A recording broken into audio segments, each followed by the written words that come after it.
These are the student bullet points questions, and they are just the weirdest trick question on the SAT, I think. So there is a lot of copy-paste filler text. We have, while researching a topic, the student has taken the following notes. This is always there. Every single student bullet points question that I've ever seen says this. That means we don't have to read it. Then we have two sentences here. And again, I've seen it. It seems to always be two sentences. If any of you guys have experienced 3-sentence questions, let me know. Very exciting news if so. But I've seen it as always two sentences. The last part is always which choice most effectively uses relevant information from the notes to accomplish this goal. Of course, we want to be relevant. Okay, that's not important. We can ignore this. So we've ignored this. We've ignored that. But as a logical human being, you would say, but surely we would not ignore the bullet points. That seems like the most important point. Am I right? No. No, you're not right. We're going to ignore them for now. We will save these to use them as a tiebreaker. So what we're going to do now is we've crossed out like the entire thing. We're going to read this one sentence extremely carefully, and we're going to use our highlighter. So, the student wants to do something. It always says the student wants to. So I'm going to ignore the student wants to. But now I'm going to say, okay, what does the student want to do?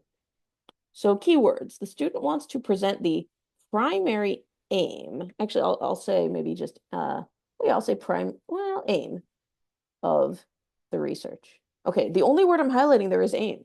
And if it helps, you can sometimes think about synonyms. Like, okay, so we want the goal. Maybe the initial goal. Because keep in mind, just because they found something doesn't mean it was their goal. Maybe they went to study, I don't know, cacti, and then they unexpectedly discovered a weird type of lizard living there. Well, just because their findings had to do with lizards, if they didn't intend to do that, then that wouldn't be their goal. So I like to think their initial goal, their primary aim. Okay, great. I'm just gonna cross out answers that aren't about the primary aim. Okay, this guy explores how urban space design influences community involvement and well-being. Yeah, that could be his goal. Sure, check. The research focuses on the methodology of comparing public spaces in different cities.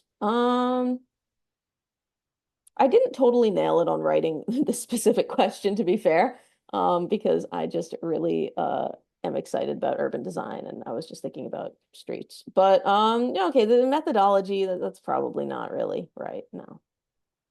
Preliminary, when that person was like, I don't care about streets. I'm leaving. All right, goodbye, person. Preliminary findings about the core. Okay, findings, that seems bad.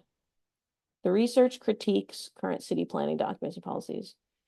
This sounds more like their findings and their discussion, but honestly, I wouldn't cross it out because maybe their goal is to critique city planning. So A sounds really good. D sounds like a maybe. Now I'm going to actually read the bullet points as a tiebreaker. So let's see, what is his primary goal? Oh, it says his research aims to reveal how certain designs promote community engagement and safety. Oh, that's like this, because well-being is a synonym for safety.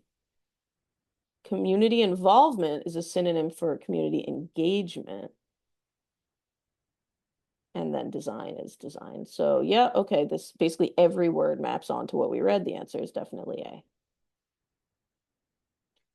So to recap, for these student bullet points questions, we can ignore the boilerplate copy paste text. While researching a topic, a student has taken the following notes, don't need that. Which choice most effectively uses relevant information, don't need that. And we ignore the bullet points to a degree. We don't read them first. We highlight, use that highlighter. You can, at least the last time I checked, on Blue Book, you can highlight this part. You cannot highlight within the actual answer choices, but you can highlight here. So you can highlight that keyword aim and then cross out answers. You can use this answer cross router on Blue Book. But if you're between two answers, don't outsmart the test. Don't say, oh, well, A and D kind of are both aims, but I'll just go with the one that feels right. If you're going with the one that feels right, you're probably doing it wrong.